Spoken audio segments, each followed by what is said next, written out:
Tudor, good morning to you. You know, Michigan is where we heard some of the Death to America chants. We also, over the weekend, heard one protester in New York say, "We are Hamas." Another protester was holding a sign that pointed to Jewish students saying they should be Hamas's next targets.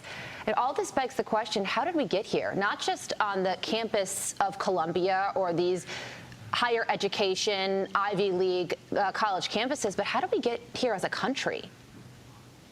Well, not just how did we get here, but what are we going to do going forward? Because I do think that there have been groups that have infiltrated our universities, and they are they're radicalizing students. I mean, if you look at these groups of students, these are your average American college students who have been radicalized by folks who we don't know who they are. They come onto the college campus, they have their faces completely covered, just their eyes are showing. They're funded by 501c4s. They're using our American laws to come in here and potentially fund radicalization of American students. And I say that because they're calling for intifada. You hear them calling for the genocide of Jews. You hear the "from the river to the sea" chant. These are not protesters. These are people who are calling for war. This is different than what we saw in the 1960s when you had students on college campuses saying, "Make love, not war." They were calling for peace. These students are calling for war. We have never seen this in the United States before, and I think it's time that the FBI gets involved and says, how deep is this and what are they going to do next?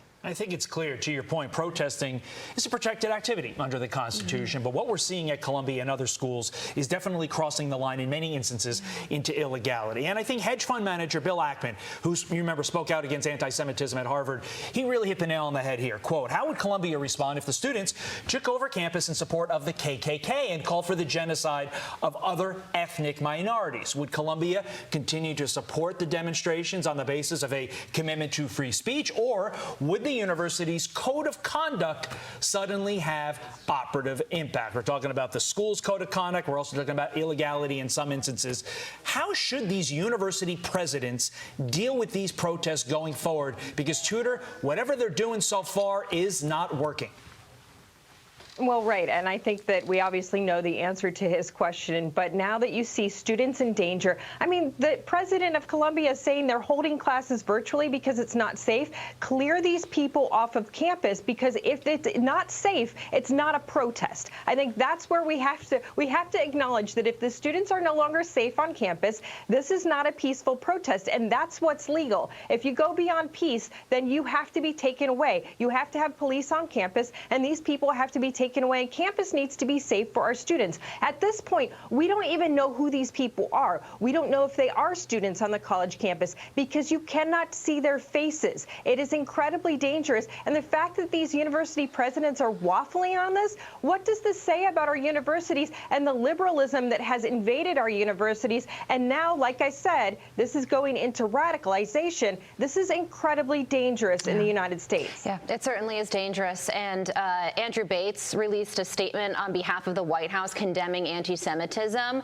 But at a time when we are hearing Death to America chants and Jewish students are afraid to go to class, there's going to be virtual learning on the campus of Columbia. A lot of people are really scared. I think a lot of people would want to hear from President Biden himself. The last time he made an Oval Office address was after the October 7th terror attack. Do you think that we will hear from the president in that capacity, in a White House capacity, over this as well? I absolutely think that we should hear from the president, but I don't think we will because of mostly the state of Michigan, because he wants power, and power and control is more important than the safety of our students on university campuses, because he is concerned with the vote in the state of Michigan, with the votes in the state of Minnesota, and ultimately he will stay silent because it's easier to try to win the votes. We will see. Tudor Dixon live for us. Thanks so Thanks, much. Tudor.